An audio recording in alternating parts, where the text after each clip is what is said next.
Hey guys, how are you all? I welcome you all on the Gravity Circle Biology channel. Myself Amrita Raval and I am going to teach you all complete biology.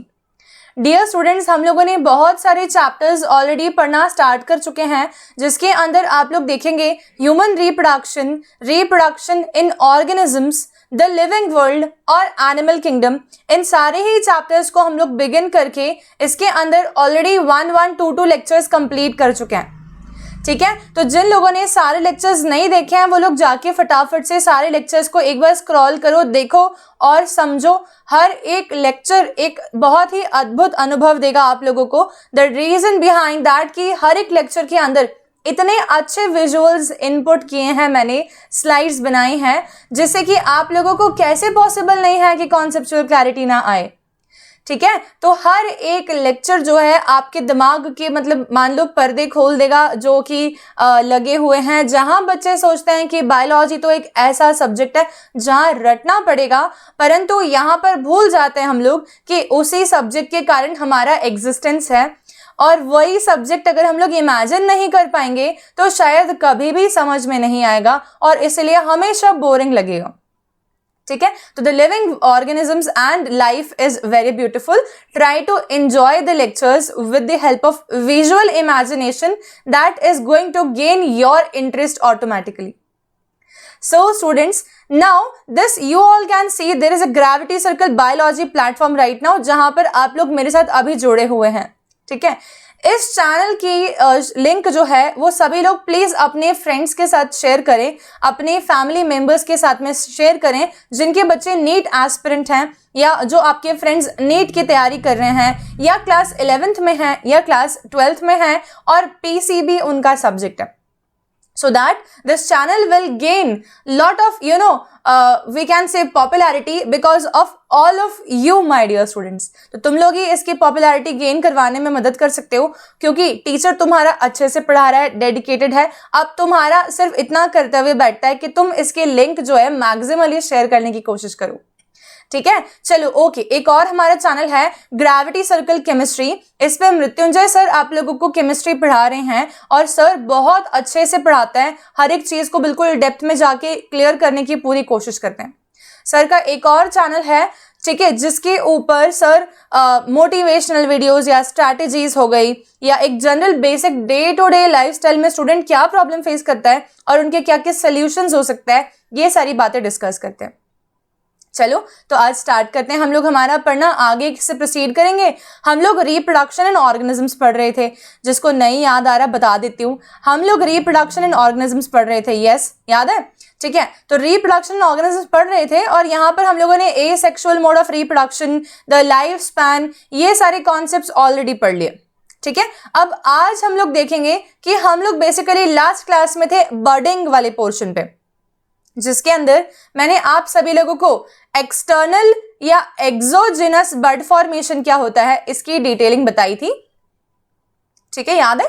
तो external बड formation में मैंने बताया था कि कुछ एक sales accumulate होके और वो एक बड बनाते हैं, जिस बड के थ्रू पूरा का पूरा एक नया ऑर्गेनिज्म बन सकता है। ठीक है, तो ये एक प्रकार का एसेक्सुअल मोड ऑफ रिप्रोडक्शन होता है। जनरली फाइलम सिलेंट्रेटा के मेंबर्स के अंदर हाइड्रा जो होता है वो ये वाला मोड ऑफ रिप्रोडक्शन शो करता है। पर ये सिर्फ हमने अभी एक एग्जाम्पल देखा था। एक एक्सेप्शनल एग्जाम्पल भी बताया था मैंने बच्चों को, जो कि था साइकॉन, या तो उसी को बोलते हैं स्काइफा। क्या बोलते हैं? स्काइफा। तो ये साइकॉन या स्काइफा जो है ये भी एक्सटर्नल बड फॉर्मेशन करता है। ये दोनों एग्जाम्पल्स हम लोगों ने उस दिन देखे थे। पर अब यहाँ पर एक पॉइंट तुम्हारे सामने फटाफट आना चाहिए कि क्या सिर्फ और सिर्फ मल्टी सेलुलर ऑर्गेनिजम्स के अंदर ही, मतलब कि एनिमल्स के अंदर ही ये एक्सटर्नल बड फॉर्मेशन देखने को मिलेगा, या ये एक्सटर्नल बड फॉर्मेशन किसी सिंगल सेल्ड ऑर्गेनिज्म के अंदर देखने को नहीं मिल सकता? तो हम लोग एक एग्जाम्पल देखेंगे फटाफट से, जो कि एग्जाम्पल है आप लोगों का एक यूनिसेल्यूलर, मतलब कि एक सिंगल सेल के अंदर एक्सटर्नल बड फॉर्मेशन, और ये एग्जाम्पल है आपका प्यारा ईस्ट। ठीक है, ईस्ट सभी को बहुत प्यारा है। ईस्ट प्यारा क्यों है? क्योंकि बेकरी प्रोडक्ट्स के बिना जिंदगी नहीं चलती और बेकरी प्रोडक्ट्स में बेकर्स ईस्ट का इस्तेमाल होता है, ठीक है। और बेकर्स ईस्ट ही डो को राइज कर सकता है। डो को राइज का मतलब होता है जो आटा गूंथा जाता है बेकरी प्रोडक्ट्स बनाने के लिए, उसका जो स्वेलिंग प्रॉपर्टी है, उसके अंदर कार्बन डाइऑक्साइड बन के और वो छेद छेद हो जाते हैं जो, ठीक है, वो सब प्रॉपर्टीज ईस्ट ही इम्पार्ट करता है। तो ये बहुत प्यारा ऑर्गेनिज्म है, इसके बिना ना बर्गर होता ना पिज्जा होता, ठीक है। चलो देखते हैं। तो बर्ड फॉर्मेशन की बात कर रहे हैं तो यहाँ आप लोगों को एक पेरेंट सेल दिख रहा है, ये पेरेंट ईस्ट सेल है, ठीक है, ये पेरेंट ईस्ट सेल है, ठीक है। अब देखो मुझे बताओ जल्दी से आप लोगों को इसमें क्या नजर आ रहा है? तो आप सब देख सकते हैं कि जो इसका न्यूक्लियस है बेसिकली वो एक एंड के ऊपर आ रहा है, राइट। ये इस एंड के ऊपर आने के बाद न्यूक्लियस के अंदर माइटोटिक डिवीजन स्टार्ट हुआ और साइटोप्लाज्मिक कॉन्स्ट्रक्शन देखने को मिला। समझ आए? हम एक बलून फूला हुआ लेते हो कई बार, तो फूले हुए बलून को लेके और ऊपर से हल्का सा दबा दो तो कैसा हो जाएगा? वो बलून आधा ऐसा और आधा ऐसा शेप, एक 8 जैसा शेप ले लेगा वो, ठीक है, जहां पर नीचे वाला रिंग थोड़ा बड़ा है। आया समझ में? तो क्या हो रहा है बेसिकली ईस्ट के एक सिंगल सेल में एक कॉन्स्ट्रक्शन डेवलप हो रहा है न्यूक्लियर डिवीजन होने के बाद में। तो यहाँ न्यूक्लियर डिवीजन सभी लोगों को दिख रहा है कि नहीं? ये दिख रहा है आप लोगों को, एक सिंगल न्यूक्लियस अलग हो गया और इधर एक न्यूक्लियस और दिख रहा है, 2 न्यूक्लियस दिख गए, ठीक है। आप देखो कॉन्स्ट्रक्शन जो है वो बढ़ते ही जा रहा है, लेकिन एक और बात समझने की है, एक और बात समझने की है। वो क्या है? वो ये है कि मैम हम लोगों को ये भी नजर आ रहा है कि इसके न्यूक्लियस के आसपास में साइटोप्लाज्मिक कंटेंट भी धीरे धीरे इंक्रीज हो रहा है। तो क्या हो रहा है बेसिकली, ये बर्ड जो है ये न्यूक्लियस तो इसने ले लिया, इसके आसपास में इसने साइटोप्लाज्म भी ग्रो कर लिया और अब ये बर्ड जो है वो आउट पॉकेट हो जाएगा और वो पिंच ऑफ हो जाएगा। पिंच ऑफ मतलब कि निकल गया, अलग हो गया। क्या ये समझ आया? ठीक है। तो इस प्रकार के फिनोमेना को बोलते हैं बर्डिंग, एक्सटर्नल बर्ड फॉर्मेशन, जो कि ईस्ट में देखने को जरूरी मिलता है। ओके, ठीक है। अगला देखो अब जल्दी से, अब हमारे पास में एक्सटर्नल बर्ड फॉर्मेशन के अलावा आता है फिर फ्रेगमेंटेशन एंड रीजनरेशन। ठीक है, तो फ्रेगमेंटेशन, फ्रेगमेंट हो जाना, तो सबको मालूम है शब्द, बताओ क्या होगा? फ्रेगमेंट हो जाना का मतलब क्या हो सकता है? I am just waiting for the replies in the live chat right now. ठीक है, this is definitely not a live class, इसमें कंफ्यूजन मत लिया करो। प्रीमियर होती है क्लास, लेकिन लाइव चैट रीड करती हूं मैं। ठीक है, तो ये फ्रेगमेंटेशन का मतलब होता है टूट जाना, और रीजनरेशन का मतलब क्या होता है?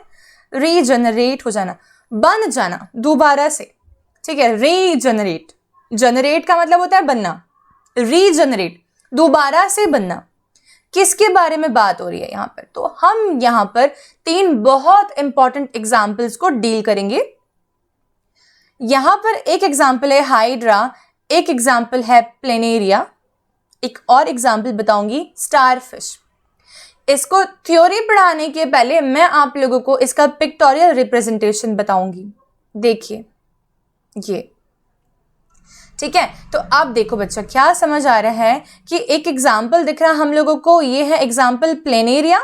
एक सेकेंड यार, इसमें कर्सर सिलेक्ट कर ले, highlighter. Okay, this is the highlighter. Okay, so see this everyone, आप लोगों को यहाँ पर क्या नजर आ रहा है? This is a planaria, right? This a planaria. Okay, ये प्लेनेरिया बीच में से फ्रेगमेंटाइज हो गया। एक फ्रेगमेंट जो ये था और एक फ्रेगमेंट जो ये था, इन दोनों ही फ्रेगमेंट्स से एक एक प्लेनेरिया पूरे बन गए। समथिंग, कैन आई जस्ट से कि बॉडी टूट के और 2 बॉडीज बन गई हैं, है ना? थैंकफुली ह्यूमन में ऐसा नहीं होता, वरना just imagine the level of over crowding जो हमें झेलना पड़ता, कि शायद हम एग्जिस्टेंस में ही नहीं होते, जगह ही नहीं होती पैर रखने की, राइट? ठीक है, हो सकता है कि ओवर क्राउडिंग अर्थ से बाहर जाके और टपक रहे होते यूनिवर्स में कहीं, इजंट इट? तो देखो क्या मैं बता रही थी कि प्लेनेरिया की बात करें तो प्लेनेरिया 1 से 2 हो गए। अच्छा, अगर मैंने इसको 3 भागों में तोड़ दिया होता तो ये 3 बन जाते। ठीक है, इसको बोलते हैं फ्रेगमेंटेशन होने के बाद में फिर रीजनरेट हो जाना, इंडिविजुअल फ्रेगमेंट का एक नया ऑर्गेनिज्म बना देना, इसको बोलते हैं रीजनरेशन। Is this clear? बच्चे कंफ्यूज होते हैं, फ्रेगमेंटेशन क्या और रीजनरेशन क्या। भाई एकदम बेसिक भाषा है, एकदम इंग्लिश लैंग्वेज है, इसमें कोई कॉन्सेप्चुअल टर्म नहीं आए हैं तुम्हारे सामने। फ्रेगमेंटेशन का मतलब कि टूट जाना, रीजनरेशन का मतलब कि वापस से बन जाना, दोबारा बन जाना। ठीक है, तो यहाँ एकदम सिंपल टर्म्स हैं, इसमें बिल्कुल कंफ्यूजन होने की जरूरत नहीं है। पर बच्चे ये नहीं समझते हैं कि फ्रेगमेंटेशन और रीजनरेशन अलग अलग क्यों है मैम। अब भाई एक बात समझो, फ्रेगमेंटेशन हो रहा है तो टूटे हुए ऑर्गेनिज्म थोड़ा ना जिंदा रहेंगे। ठीक है, तो ये टूटे हुए ऑर्गेनिज्म दोबारा से अपनी अपनी बॉडी का जो जो लॉस्ट पार्ट है उतने पार्ट को रीजनरेट कर रहे हैं। ठीक है, हो सकता है कि पूरी ही बॉडी को रीजनरेट कर डालें। ठीक है, तो इसको बोल रहे हैं रीजनरेशन। तो क्या मेरा ये बोलना उचित होगा कि फ्रेगमेंटेशन के बाद में हमेशा रीजनरेशन की बात करनी ही है एसेक्सुअल मोड ऑफ रिप्रोडक्शन में? Can I just say fragmentation is followed by regeneration? Can we say this, yes or no? Yes, we can say this definitely. ठीक है, तो fragmentation is followed by regeneration. एक example planaria दिखा दिया, एक example hydra देख लो। Hydra में थोड़ी ही देर पहले हम लोगों ने बड फॉर्मेशन देखा था, अगर किसी को याद हो तो। ये रहा, ये बड फॉर्मेशन। तो हाइड्रा का सिंगल मोड ऑफ रिप्रोडक्शन है क्या? फिर से वही बात आ गई, नहीं। हाइड्रा के मोड ऑफ रिप्रोडक्शन एक से ज्यादा हैं। वो फ्रेगमेंटेशन रीजनरेशन से भी एसेक्सुअली रिप्रोड्यूस कर सकता है। हाइड्रा की एबिलिटी बड फॉर्मेशन की भी है। ठीक है, हाइड्रा की एबिलिटी सेक्सुअल रिप्रोडक्शन परफॉर्म करने की भी है। तो जरूरी नहीं होता कि एक इंडिविजुअल ऑर्गेनिज्म का केवल मात्र एक ही मोड ऑफ रिप्रोडक्शन हो निर्धारित, ऐसा नहीं है। एक इंडिविजुअल ऑर्गेनिज्म का एक से ज्यादा मोड ऑफ रिप्रोडक्शन बिल्कुल पॉसिबल हो सकता है। ठीक, चलिए तो यहां देखते हैं, ये हाइड्रा भी आप लोगों को दिख गया है। ऐसे ही सिमिलर एग्जांपल आप लोगों को स्टारफिश दिख रहा है। ठीक है, कर्सर किधर है? मुझे कर्सर नहीं दिख रहा, ये रहा।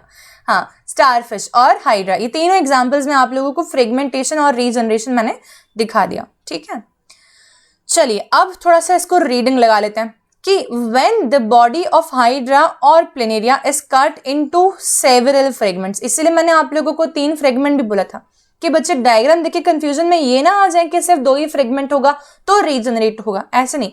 मल्टीपल फ्रेगमेंट्स भी हो जाए तो भी रीजनरेट होने के चांसेस बिल्कुल स्ट्रॉन्ग है। ठीक है, each fragment develops into a new individual। इसका इतना क्लियर पिक्चराइजेशन करवाने वाली हूं ना मैं अभी अगले 5 मिनट में कि तुम लोगों को मजा आ जाएगा। ठीक है, तो this process is known as fragmentation.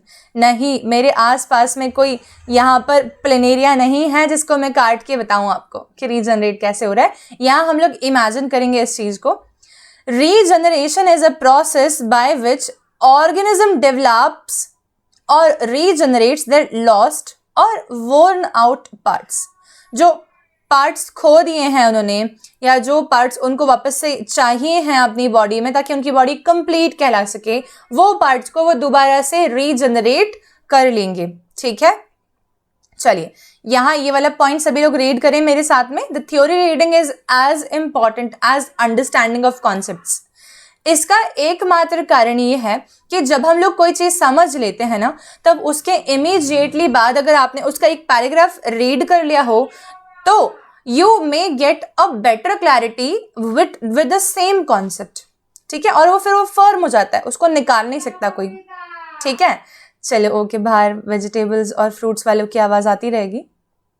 देखो, तो it is that type of asexual reproduction in which the parental body breaks into 2 or more fragment either by wave action। wave action क्या होती है बताना?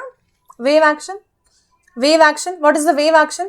There is a possibility of tides action। ठीक है, जैसे कि पानी में है और पानी की टाइड आ गई और टूट गया, ऑर्गेनिज्म की बॉडी टूट गई। जैसे कि फाइलम लेट्स इमेजिन पॉरीफेरा की बॉडी सेल्स से मिलके बनी होती है, सबको मालूम है। ठीक है, पॉरीफेरा की बॉडी सिर्फ सेल्स से मिलके बनी होती है। अभी पॉरीफेरा को एक हाई टाइड आई पानी की और वो पॉरीफेरा जो है आधा टूट के इधर आधा इधर, क्या करिए पॉरीफेरा? क्या ऐसे तो जिंदा ही नहीं रह सकता, वो कभी भी सर्वाइव ही नहीं कर पाएगा। वो उनकी क्षमता अलग ही लेवल की है रीजनरेट होने की। ठीक है, ऐसे ही बाय डेथ और डीके ऑफ ओल्ड पार्ट्स, कई बार क्या होता है कि बॉडी में काफी सारे पार्ट्स सही हैं और काफी सारे पार्ट्स सही नहीं है। ऐसा किस केस में हो सकता है, जैसे कि लिजर्ड, दीवार पे चढ़ती हुई लिजर्ड सबने देखी है ना, छिपकली कई बार पूंछ को ऑटोमेटिकली छोड़ देती है, ठीक है, और नई पूंछ डेवलप कर लेती है, नई टेल डेवलप कर लेती है। तो ये क्या हुआ, उसको ओल्ड बॉडी पार्ट को दोबारा से तोड़ के एक नया रीजनरेट करना था, ठीक है। ऐसा कितने लोगों ने सोचा कि काश ये ह्यूमन में भी पॉसिबल हो पाता। तो मैक्सिमम लोग जो हैं ब्रेन का रीजनरेशन करवाते हैं, ठीक है। देखो, तो each body fragment develops into an organism. It is found in some flatworms, Hydra, Echinodermata and starfish. एक सिंगल आर्म अगर हो ना उसके पास में, स्टारफिश, चलो बताते हैं, उसको रहने दो भी ना। क्लियर हो गया? अब मैं तुम लोगों को एक पॉइंट समझाऊंगी आगे आने में। देखो, ये देखो तुम, this is something very beautiful, very fascinating, कि किस तरीके से प्लेनेरिया एक्चुअल में रीजनरेट कर रहा है। देखो, ये एक सिंगल प्लेनेरिया है, देख रहे हो तुम लोग, और इसका बॉडी पूरे फ्रेगमेंटाइज हो चुकी है, टूट चुकी है, आप सब देख रहे हैं इतने फ्रेगमेंट्स। एंड जस्ट इमेजिन कि ये अपने फ्रेगमेंट्स को किस तरीके से छोड़ के आगे प्रोसीड कर रहा है, दिख रहा है किस तरीके से फ्रेगमेंट्स को छोड़ के आगे प्रोसीड कर रहा है, दिख रहा है। और मैं चाहूंगी कि ये जूम हो सके बाय सम चांस, ये हो गया जूम। देखो, यहाँ पर तुम सबको दिख रहा होगा कि किस तरीके से प्लेनेरिया जो टूटे हुए फ्रेगमेंट्स थे उनकी आंखें दोबारा बन गई हैं, ठीक है, उनके दोबारा से आंखें बन गई हैं। देखो, so beautiful the world is actually, isn't it? So beautiful the animals are, that is called as regeneration, ठीक है। तो ये दिखाया मैं तुमको, देखो दोबारा से इसकी आंखें वापस आ गई हैं, इधर सबको दिख रहा है। ये है सुंदरता, ये है सुंदरता बायोलॉजी की, ठीक है, जहां पर आप लोगों को एक्चुअल में प्रैक्टिकल्स होते हुए नजर आते हैं। ऐसे कोई भी सब्जेक्ट नहीं है जिसको हम लोग डायरेक्ट लाइफ में, डे टू डे लाइफ में इतना इमेजिन कर पाए जितना कि हम लोग बायोलॉजी को इमेजिन कर सकते हैं, ठीक है। तो इस सब्जेक्ट को बिल्कुल टेकन फॉर ग्रांटेड मत लिया करो यार, this is something very lovely, this is going to give you all the 360 marks out of 720, okay, this is done. आगे प्रोसीड ऑन करते हैं। देखो, एक और चीज दिखा रही हूँ, ये स्टारफिश है, ये स्टारफिश है, और स्टारफिश की आर्म्स दिख रही हैं सभी लोगों को, राइट। आप देखो, स्टारफिश की अगर एक आर्म टूट भी जाए ना, तो टूटी हुई आर्म से, अगर टूटी हुई आर्म के पास में रिंग हो, रिंग, ये रिंग का पोर्शन हो, ये रिंग है पूरी, इस रिंग का थोड़ा भी पोर्शन लेके आर्म टूटी है, मतलब पूरी, तो पूरी की पूरी स्टारफिश बन सकती है दोबारा। कंप्लीट बॉडी रीजनरेशन, ठीक है, कंप्लीट बॉडी रीजनरेशन, ओके। तो यहां भी कंप्लीट बॉडी रीजनरेट हो रही थी, यहां भी कंप्लीट बॉडी रीजनरेट हो रही है। फाइलम पॉरीफेरा स्पॉन्जेस में भी कंप्लीट बॉडी रीजनरेट हो सकती है। लेकिन यहां पर आप लोगों को क्या समझ आ रहा है, क्या यहां पर रीजनरेशन हो रहा है? इस लेपर्ड गेको ने, गेको होती है, गेको कौन होता है? गेको होती है लिजर्ड, द वॉल लिजर्ड, ठीक है, मैं लिख दूं, वॉल लिजर्ड, दीवार पर चढ़ने वाली लिजर्ड जो होती है उसको बोलते हैं गेको, ठीक है। ये गेको जो है, इसने अपनी टेल को लूज कर दिया, दिख रही है, लॉस्ट टेल, बिल्कुल टेल ही नहीं है, टेल दोबारा से ग्रो हो रही, छोटी सी पूंछ बनेगी पहले, फिर थोड़ी सी बड़ी होती जाएगी वो धीरे धीरे, आया समझ? क्या यहाँ पर अगर लिजर्ड की टेल जो टूट चुकी है, मुझे जल्दी बताओ सब लोग, क्या वो टूटी हुई टेल से नया लिजर्ड बन सकता है? ये टूटे हुए टेल से नया लिजर्ड का फॉर्मेशन हो सकता है क्या? हाँ ये ना। और अगर नहीं, तो क्या मैं इस वाले रीजनरेशन को पहले वाले रीजनरेशन से अलग रखूं कि सेम कैटेगरी बोल दूं? बताओ। यहां पर टेल दोबारा से नया लिजर्ड नहीं बना सकती, लेकिन वहां पर आर्म दोबारा से पूरा नया ऑर्गेनिज्म बना पा रही थी। यहां पर भी प्लेनेरिया एक टूटे हुए फ्रेगमेंट से पूरा का पूरा नया ऑर्गेनिज्म बन पा रहा था, इसमें नहीं हो पा रहा है ना। क्या डिफरेंस है? यहाँ हम लोग एक पॉइंट समझेंगे, एकदम बहुत अच्छा पॉइंट समझेंगे। एक स्लाइड लेती हूँ, उस पर लिख देती हूँ ताकि आप लोग को याद रहे। देखो, मैं लिख रही हूं कि रीजनरेशन भी दो प्रकार का हो सकता है, दो टाइप्स का हो सकता है। It can be of two different types. One is called as morpholaxis, LLAXIS, morpholaxis. एक होता है एपीमॉर्फोसिस, एपीमॉर्फोसिस। मॉर्फोलैक्सिस ऐसा टाइप का रीजनरेशन है बच्चा लोग जिसके अंदर the complete organism can be regenerated, ठीक है, complete organism can be regenerated, can be regenerated. और एपीमॉर्फोसिस क्या है? ये है, इसमें कंप्लीट ऑर्गेनिज्म रीजनरेट नहीं हो सकता, only the lost body part can be regenerated, only the lost body part can be regenerated. ठीक है, सिंपल।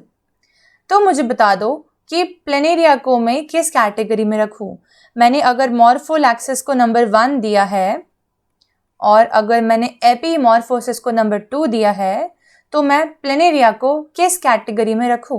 प्लेनेरिया को बोलो, जल्दी बताओ किस कैटेगरी में रखें हम लोग? तो प्लेनेरिया को हम लोग रखेंगे मॉर्फोलैक्सिस में। Very simple.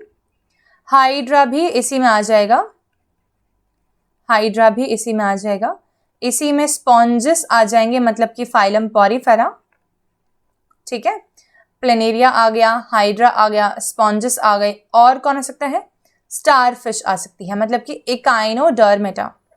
और रीजनरेशन के अंदर हम लोग लिख सकते हैं एग्जाम्पल के तौर पे लिजार्ड, ठीक है, जो कि अपनी लॉस्ट टेल को रीजनरेट करने की कैपेबिलिटी रखती है। A very simple concept explained in a manner so that you all are able to visualize everything, right? Now we will move on to another reproductive asexual mode of reproduction, जिसमें हम लोग asexual reproduction के अलग अलग types पढ़ रहे हैं। आप लोग भूल मत जाना प्लीज सभी लोग। हम लोग क्या पढ़ रहे हैं? हम लोग asexual reproduction के टाइप्स पढ़ रहे हैं अभी तक, ठीक है। बहुत सारे टाइप्स होते हैं। हमने बाइनरी फिजन पढ़ लिया है, देखो हमने बाइनरी फिजन पढ़ लिया, हमने मल्टीपल फिजन पढ़ लिया, हमने गेम्यूल फॉर्मेशन पढ़ लिया था पॉरीफेरा में, हमने बडिंग पढ़ लिया है, एक्सटर्नल बडिंग, हमने फ्रेगमेंटेशन और रीजनरेशन पढ़ लिया है। अब हम लोग देख रहे हैं कि कुछ और एसेक्सुअल स्ट्रक्चर्स क्या हो सकते हैं, उनकी डिटेल्स देख रहे हैं। Some more asexual structures we are going to deal with in the today's topic. One here is called as zoospores, ठीक है। क्या है इसमें? ज़ूस्पोर्स, देखो ये लिखा ज़ूस्पोर्स, ठीक है। अब क्या होता है, कुछ कुछ एक मेंबर जो होते हैं फंजाई में और कुछ एक होते हैं एल्गे में, ये अलग ही प्रकार के एसेक्सुअल रिप्रोडक्टिव स्ट्रक्चर्स बनाते हैं जिनका नाम होता है ज़ूस्पोर्स। ज़ूस्पोर्स की कुछ खासियत होती है कि ये फ्लेजिला वाले होते हैं, they do have a flagella, not one but sometimes biflagellate, 2 flagellas होते हैं, बाइफ्लेजिलेटेड स्ट्रक्चर्स। एक तो ये बात। दूसरी बात, इनके पास सेल वॉल नहीं होती, they do not have cell wall, do not have a cell wall, इसीलिए इनको बोलते हैं नेकेड प्रोटोप्लाज्मिक बॉडीज। क्या बोलते हैं? नेकेड प्रोटोप्लाज्मिक बॉडीज, ठीक है। और तीसरी बात, क्योंकि इनके पास फ्लेजिला है तो ये कैसे हो जाएंगे? Motile structures automatically, right. तो 3 बातें समझ में आनी चाहिए। कुछ मेंबर्स फंजाई के और कुछ मेंबर्स एल्गे के जो होते हैं ये ज़ूस्पोर्स बनाते हैं, जिसके अंदर ज़ूस्पोर्स ऐसे स्ट्रक्चर्स होते हैं जिनके पास फ्लेजिला होते हैं, 2 जनरली फ्लेजिला होता है बेसिकली, सेल वॉल नहीं होती, इसलिए नेकेड प्रोटोप्लाज्मिक बॉडी बोलना है। और ये स्ट्रक्चर्स होते हैं मोटाइल स्ट्रक्चर्स और ये स्ट्रक्चर्स होते हैं एसेक्सुअल स्ट्रक्चर्स। इतनी बात, ठीक है। ज़ूस्पोर्स किस में बनते हैं? उसको बोलते हैं पेरेंट सेल ज़ूस्पोरेंजियम। दिख रहा है ये पेरेंट सेल ज़ूस्पोरेंजियम। तो इसका लिबरेशन देखो सभी लोग, ये एक पेरेंट सेल ज़ूस्पोरेंजियम है, समझना। दिख रहा है सभी लोगों को? ये ज़ूस्पोरेंजियम देखो कैसे बर्स्ट होके और सारे के सारे फ्लेजिलेटेड स्ट्रक्चर्स को बाहर रिलीज कर दे रहा है। नेकेड प्रोटोप्लाज्मिक बॉडीज बाहर रिलीज हो रही है, मल्टीपल स्पोर्स बनते हैं। इसीलिए algal Bloom, algal growth, fungal growth बहुत फास्ट रेट पर अचीव होती है, क्योंकि मल्टीपल स्पोर्स बनते हैं। हर स्पोर की काबिलियत एक नया ऑर्गेनिज्म बनाने की। कितना अलग है, कितना सुंदर है ये सब, ठीक है। तो ज़ूस्पोर समझ आ गया है सभी लोगों को। अगला रिप्रोडक्टिव स्ट्रक्चर देखते हैं एसेक्सुअल में ही, कोनिडिया। कोनिडिया बेसिकली आप लोगों को पेनिसिलिन के अंदर ध्यान रखना है इसको। पेनिसिलियम, ठीक है। तो पेनिसिलियम का एसेक्सुअल रिप्रोडक्टिव स्ट्रक्चर होता है कोनिडिया, ये रहा, ठीक है। ये कैसे स्ट्रक्चर्स होते हैं, तो देखो यहाँ पे हम देखते हैं कि ये नॉन मोटाइल स्पोर्स हैं, इनके पास कोई फ्लेजिला प्रेजेंट नहीं है। मैं लिख देती हूँ नॉन फ्लेजिलेटेड, फ्लेजिला नहीं है, एंड नॉन मोटाइल, मूवमेंट भी एबिलिटी इनकी नहीं है। और ये कैसे बनते हैं, देखो ध्यान से, तो यहाँ पर दिख रहा है आप लोग को चेन के फॉर्म में बन रहे हैं, एक के ऊपर दूसरे के ऊपर तीसरा के ऊपर चौथा। कैसे बनते हैं ये, चेन के मैनर में। कैसे बनेंगे, एक पूरी की पूरी सिंगल रिजिड स्ट्रक्चर थी, उसके बीच बीच में कॉन्स्ट्रिक्शंस हो गए, तो पार्टीशंस हो गए, ठीक है। तो कॉन्स्ट्रिक्शंस हो रहे हैं, पार्टीशंस हो रहे हैं एक्सोजेनसली बाहरी तरफ से, और जो स्ट्रक्चर्स बन रहे हैं उनको हम लोग बोलते हैं कोनिडिया। और कोनिडिया किसके ऊपर अटैच होते हैं, इन स्ट्रक्चर्स को बोलते हैं कोनिडियोफोर। कोनिडियोफोर, फोर का मतलब होता है बियरर, ठीक है। तो कोनिडिया बियरर, जिसपे कोनिडिया लगे हैं उस स्ट्रक्चर को क्या बोल देंगे, कोनिडियोफोर्स, स्टॉक हो गया एक तरीके का, ठीक है। क्या ये सभी लोगों को समझ आया, तो दिस इज कोनिडिया, इसमें इतना ही काफी है, ज्यादा डिटेल में जाने की जरूरत नहीं है, एग्जाम पॉइंट ऑफ व्यू से 10 मार्क्स सफिशिएंट, ठीक। नेक्स्ट आ जाता है हमारे पास में कि क्या सिर्फ एनिमल्स ही एसेक्सुअल रिप्रोडक्शन परफॉर्म करते हैं, कि प्लांट्स भी एसेक्सुअल रिप्रोडक्शन परफॉर्म कर सकते हैं। तो हमने स्टार्टिंग में देखा था कि both animals and plants and some other kingdoms like fungi are able to perform the asexual mode of reproduction. Even the protozoa are able to perform the asexual mode of reproduction. Whenever the plant perform the asexual reproduction, it is called as vegetative reproduction या vegetative propagation. क्या बोल सकते हैं, vegetative reproduction या vegetative propagation. और इनके asexual structures के भी नाम होते हैं, जैसे कि हमने पहले एनिमल किंगडम में नाम दिया था, बर्ड बोल दिया था, ठीक है, गैम्यूल बोल दिया था, है ना। और ऐसे अभी हमने देखा यहाँ पर जस्ट पहले वाले एग्जाम्पल में हमने कोनिडिया बोला, हमने जूस्पोर बोला। ऐसे स्ट्रक्चर्स के नाम प्लांट किंगडम की अगर बात करें तो कुछ स्ट्रक्चर्स के नाम होते हैं runner, sucker, offset, rhizome, tuber, bulb. ये सब नाम जनरली आप लोगों को देखने को मिलेंगे प्लांट किंगडम जब हम लोग पढ़ेंगे। Runner, rhizome, sucker, tuber, offset और बल्ब, ये सारे के सारे वेजिटेटिव रिप्रोडक्शन के एसेक्सुअल यूनिट्स हैं, ठीक है, एसेक्सुअल यूनिट्स हैं। और इन्हीं को बोलते हैं वेजिटेटिव प्रोपेग्यूल्स। क्या बोलते हैं, वेजिटेटिव प्रोपेग्यूल्स। ये हर एक स्ट्रक्चर की कैपेबिलिटी होती है न्यू ऑर्गेनिज्म बना देने की, एक नया ही पौधा बना देने की। बताओ, इतने में कोई भी समस्या, कोई भी डाउट, कुछ भी नहीं है? अगर नहीं है तो आगे प्रोसीड ऑन कर रहे हैं हम लोग, ठीक है। मेरा इंटरेक्शन आपको हमेशा लाइव लग सकता है, लगेगा, भले ही क्लासेस रिकॉर्डेड भी हो तो भी, and I can guarantee, I can bet that you all are feeling that it is a live session and not a recorded one. And what is the reason behind that? That whenever I teach, I always imagine that there are hundreds and thousands of students sitting in front of me, hearing me, looking at me, trying to understand each and every point as if I am actually present in front of them. I also imagine the students in front of me. ठीक है, तो इसीलिए classes कई बार live लगती हैं, भले ही ये recorded हो तो भी।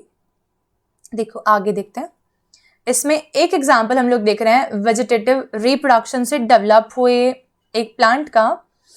उसके अंदर उसने तहलका मचा दिया था, तो बोलते हैं टेरर ऑफ बंगाल, ठीक है। अब क्या होता है, ऐसे बोलते हैं हर एक चमकती हुई चीज़ सोना नहीं होती, सबने सुनी है राइट, ये कहावत, राइट। ऐसे बोलते हैं कि हर बाहर से दिखने वाला इंसान जो कि अच्छा बिहेव कर रहा है आपके साथ, नॉट नेसेसरी कि वो अच्छा ही हो, ठीक है। और बहुत सारी और चीज़ें, राइट। तो ऐसे ही कई बार क्या होता है, एक्सटर्नल ब्यूटी के ऊपर ऑर्गेनिजम्स के, प्लांट्स की, कई बार लोग इतना चले जाते हैं जैसे कि वो उनको इमीडिएटली खतरनाक साबित हो सकते हैं। जैसे कि फ्लावर ट्रैप, इंसेक्टिवोरस प्लांट्स जो होते हैं, इंसेक्टिवोरस प्लांट्स इतने सुंदर होते हैं ना कि कीड़े अपने आप अट्रैक्ट होकर उनके पास जाते हैं।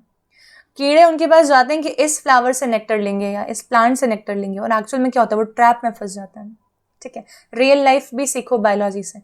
तो कई बार क्या होता है, when ever something actually appears a very beautiful thing on the outside and you are not sure about the integrity of that individual in reality, तुमको पता ही नहीं कि वो कैसा है, चाहे वो इंसान हो, चाहे वो कोई ऑर्गेनाइजेशन हो, ठीक है, चाहे वो कुछ भी क्यों ना हो, अगर वो बहुत ही ज्यादा अच्छा दिख रहा है लेकिन आपको उसकी रियलिटी पे, इंटीग्रिटी पे शक है, तो एक बार डाउट क्लियर कर लेना बेटर है डायरेक्टली ब्लाइंड ट्रस्ट करने की कंपैरिजन में।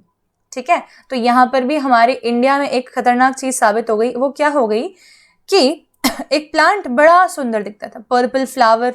ठीक है, तो ये देखना यहाँ पे, मैंने यहाँ से लिखा है, एक प्लांट बहुत सुंदर था, इंट्रोड्यूस किया है इसको इंडिया में क्योंकि सुंदर फ्लावर थे पर्पल कलर के और इसकी लीव्स का शेप बड़ा ब्यूटीफुल। ठीक है, तो इस प्लांट को इंट्रोड्यूस कर दिया। अब क्या सिनेरियो है कि ये जो प्लांट है ये asexual mode of reproduction perform करता है और रैपिडली ग्रो होता है।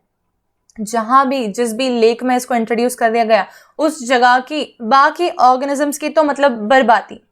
ठीक है, मतलब उनकी तो शामतान पड़ी है, क्योंकि ये प्लांट जिस रेट से रिप्रोड्यूस कर रहा है ना, फास्ट रेट से, एग्जैक्टली कैंसर की तरह, एग्जैक्टली कैंसर की तरह। कैंसर कैसे फास्ट जो है डिवाइड करता है, तो बॉडी के बाकी ऑर्गन्स की मतलब रहने की एबिलिटी को ही खत्म कर देता है। न्यूट्रिशन सारा कैंसर ले लेता है। इंसान जो है कैंसर से क्यों मरता होगा? सिर्फ ट्यूमर से नहीं, बाकी के जो नॉर्मल ऑर्गन्स हैं वो प्रॉपरली फंक्शन ही नहीं कर पा रहे। सिमिलरली ये वाला प्लांट जिस भी लेक में इंट्रोड्यूस हुआ, जहां भी इंट्रोड्यूस हुआ, इसने वहां रहने वाले सारे पौधों को, सारे जानवरों को मार दिया एक तरीके से। कारण कि वहां पर ऑक्सीजन डेफिशिएंसी हो गई, क्योंकि सारी ऑक्सीजन तो यही यूटिलाइज कर लेता है। ठीक है, तो यहां समझना that this plant actually it drains oxygen from the water, जिसके कारण मछलियां मर गई, बहुत सारी बहुत लॉस झेलना पड़ा। ठीक है, ये प्लांट सबने देखा होगा क्या? वाटर हाइसेंथ, मैंने तो रियल में भी देखा है, क्योंकि और सिर्फ बंगाल में ही नहीं होता, इनफैक्ट मध्य प्रदेश में भी है, मैंने देखा हुआ है। ठीक है, तो there is nothing but aquatic plant, और ये जो प्लांट है ये इन्वेजिव वीड में काउंट होता है। इन्वेजिव का मतलब कि ग्रो करते ही जाए, रुके ही ना। ठीक है, और ये जनरली वहां ग्रो होता है जहां स्टैंडिंग वाटर है। स्टैंडिंग वाटर समझते हो ना, रुका हुआ पानी रुका हुआ पानी। ठीक है, आया समझ? जैसे कि लेक हो गई, इसे मैंने लेक शब्द का इस्तेमाल किया। ठीक है, तो ये हुआ टेरर ऑफ बंगाल एक्चुअली, जहाँ पे मछलियां इतनी मर गई कि उनका इकोनॉमिकल पॉइंट ऑफ व्यू से भी बर्बाद हो गया, लॉस हो गया, और एक हैबिटेट के अंदर सर्वाइव करने वाले ऑर्गेनिज्म, मतलब कि मछलियों का भी नुकसान हुआ, ऑटोमेटिकली जिंदा नहीं रह पाई वो। ठीक है, देखो ये ऐसा दिखता है। How beautiful the flower is, how beautiful the leaves are, right. इसका ग्रो होने के लिए भी तुम लोगों को एक फोटोग्राफ लेती हूँ मैं, देखो ये ऐसा रहता है। ये ध्यान देना प्लीज इस इमेज में। ये देखो लेक में जब इसने ग्रो होना चालू किया तो किस तरीके से पूरी लेक को कवर कर दिया। समझ रहे हैं सभी लोग? देखो ये लेक में ग्रो होना चालू हुआ तो कैसे पूरी लेक को इसने कवर कर दिया। इस प्लांट का नाम होता है एक सेकेंड रुक जाओ, मैं ना लिख देती हूँ यहाँ पर। Okay, it's called as Eichhornia. ठीक है, this plant scientific name is Eichhornia. Okay, तो this is done, water hyacinth बोलते हैं इसको, आइकॉर्निया बोलते हैं,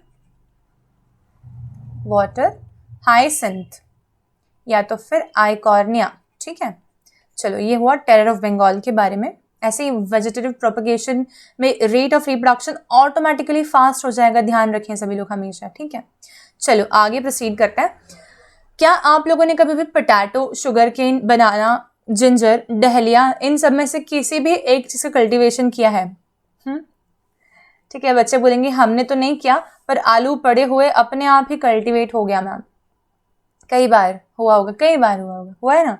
ठीक है, तो क्या होता है बेसिकली, ये ऐसे प्लांट्स हैं जिनके अंदर बेसिकली स्टेम में ट्यूबर्स बनते हैं, मतलब स्टेम के अंदर जो है बर्ड्स बनते हैं, बर्ड्स। ठीक है, इसका एक रियल एग्जाम्पल देखते हैं हम लोग फोटोग्राफ के थ्रू। देखो ये वाला, ये पोटैटो जैसे, तो पोटैटो की आपको आईज नजर आ रही है, आंखें, these are the birds eyes. ठीक है, अब देखते हैं ये सारे स्ट्रक्चर्स जो हैं, जैसे कि पोटैटो की बर्ड्स हो गई आइस, ठीक है, ऐसे ही बर्ड्स अदरक में भी उग जाते हैं, बल्बिल ऑफ अगेव है, ब्रायोफाइलम है, इधर वाटर हाइसिंथ का ऑफसेट है। ये पूरा एनसीईआरटी का फोटोग्राफ है, इसलिए चिपकाना पड़ा। ये सारी एग्जाम्पल्स हमें याद होने चाहिए, इस पे सब पे क्वेश्चन आ सकता है, ठीक है। ध्यान देना, आइज ऑफ पोटैटो, ठीक है, eyes of potato, rhizome of ginger, bulbil of agave, Bryophyllum leaf birds and offset of water hyacinth are all very important examples as vegetative propagation। ठीक है, पूछता है इसमें से। अब देखो आगे देखना, यहाँ पे कैसे उगाते हैं इसको, एक्चुअल में कैसे होता है इसका मोड, है ना। देखना क्या होता है, लेट अस सपोज कि एक स्टेम बन रही थी ऐसे, ठीक है, एक स्टेम बन रही थी ऐसे। अब मैंने क्या किया, वो स्टेम को लिया और मैंने मोड़ दिया और जमीन में धंसा दिया उसको, ठीक है। एक स्टेम थी, हमने लिया और मोड़ के जमीन में धंसा दिया उसको। ऐसे धंसाया कि उसका जो नोड वाला पोर्शन दिख रहा है, ये वाला, ये नोड जो है ये मिट्टी को टच कर पाए। ये नोड से ऑटोमेटिकली जो है ना रूट्स बनना चालू हो जाती हैं। देखो, हर नोड से रूट्स निकल सकती हैं, हर नोड पे बर्ड उग सकता है। और इंटर नोड पोर्शन जो है उसकी बात नहीं कर रहे हम नोड्स की बात कर रहे हैं सिर्फ, ठीक है।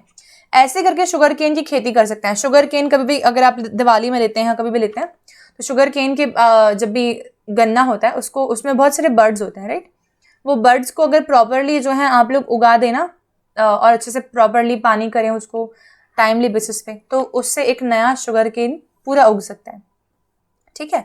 तो इस हिसाब से नए नए प्लांट्स डेवलप हो जाएंगे। बाद में हम चाहें तो हम बीच में से इनको ऐसे कट कर सकते हैं। इज दिस क्लियर, ताकि इंडिविजुअल हो जाए, ठीक है। चलो, तो इतना समझ आ गया। यहाँ पे मैंने थ्योरी लिखा है एनसीईआरटी का। मेरी इच्छा नहीं है इसको पूरा रीड करने की, पर क्या होता है कि थ्योरी रीड करने से तुम्हारा बेनिफिट होगा। मुझे पता है तुम पढ़ चुके हो पूरा, फिर भी एक बार रीड कर रहे हो, ध्यान देना। क्या आपने स्मॉल प्लांट्स देखे हैं जो कि बर्ड्स से इमर्ज होते हैं, जैसे कि potato tuber, rhizome of banana and ginger. जब हम इनको केयरफुली डिटरमाइन करते हैं तो हम देखते हैं कि यहाँ पर नोड पोर्शन से एक्चुअल में ये प्लांट्स जो जिनकी मॉडिफाइड स्टेम, आलू क्या होते हैं, आलू इज स्टेम, राइट। तो इनसे नोड पोर्शन से ये बर्ड्स उगते हैं, ठीक है।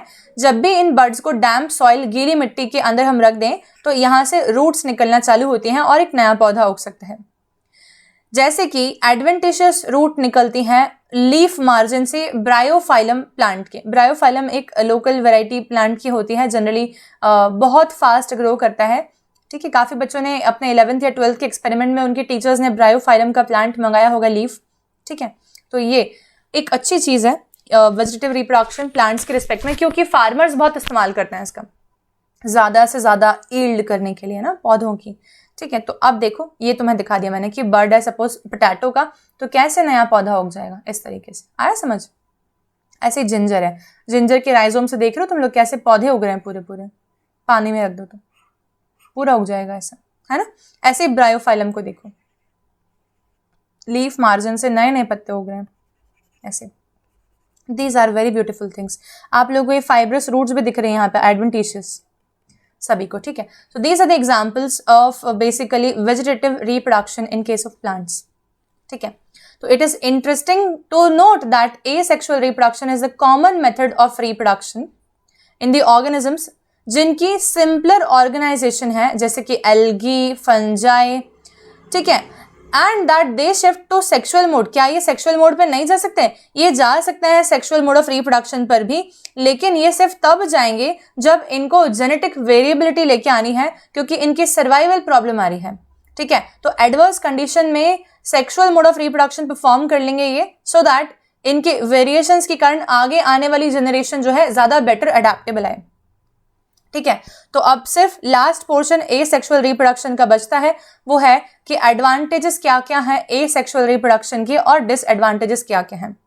मैं एक एक लाइन को इजीली समझा रही हूँ हिंदी में बोल के, ताकि तुम्हें पूरा क्लियर हो जाए, ठीक है। फर्स्ट लाइन देखना है बस, ठीक है। A large number of individuals are produced within a short period of time from the single parent.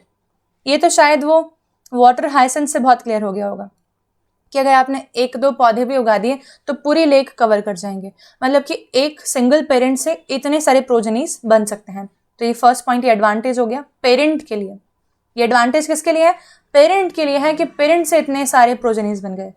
क्या ये एडवांटेज उन प्रोजेनीज के लिए भी है? नहीं, क्योंकि उनकी आपस में कॉम्पिटिशन होगी, ठीक है, ऐसा। The offsprings are genetically identical to the parent, ठीक है। इसको किस में रखें, साइंटिस्ट आज तक कंफ्यूज है, क्या इसको एडवांटेज बोलें कि इसको डिसएडवांटेज बोलें, पर हाँ ये ध्यान रखना है कि जेनेटिकली आइडेंटिकल बनेंगे ये पेरेंट के, जीन्स में कोई बदलाव नहीं है ना। फिर ये सिंपल माइटोटिक डिवीजन से, इसमें कोई मियोसिस की रिक्वायरमेंट ही नहीं है, क्योंकि गैमीट नंबर हाफ करने की जरूरत ही नहीं है, क्योंकि बॉडी से टूट टूट के ही नए ऑर्गेनिजम्स बन रहे हैं, तो माइटोसिस से बन जाएंगे ना, मियोसिस की जरूरत ही क्या आन पड़ी, ठीक है। तो ये आ गया। चौथा आ जाएगा, it helps in dispersal of young ones to the far off places. ये किस केस में बोल रहे होंगे, ये देखना है इसमें, ये जूस पुरांजिया वाला कहाँ गया तुम्हारा, एक सेकेंड, हाँ ये वाला देखो। अब क्या होता है, लेट सपोज कि इस एरिया से थोड़ा दूर भेजना है इनको अपने प्रोजेनिस को, तो ये ऐसा कोई मोड लेंगे जहां पर ये ऐसे स्पोर्स बना रहे हैं जो स्पोर्स दूर दूर तक ट्रैवल करके पहुंच जाएं, ठीक है। तो डिस्पर्जल हो गया, मतलब कि एक ही जगह पर ओवर क्राउडिंग ना हो, इनफैक्ट तुम पूरी दुनिया ऑक्यूपाई कर लो ऐसा बोल रहे हैं अपने बच्चों को, जाओ पूरा दुनिया जीत लो, ठीक है। फिर नेक्स्ट आता है, it also helps the animal to tide over the unfavorable environmental conditions. Unfavourable environmental conditions के अंदर भी सर्वाइव कर जाएं, कैसे, सिस्ट बना लें अपने आसपास में या ऐसे कुछ, ठीक है।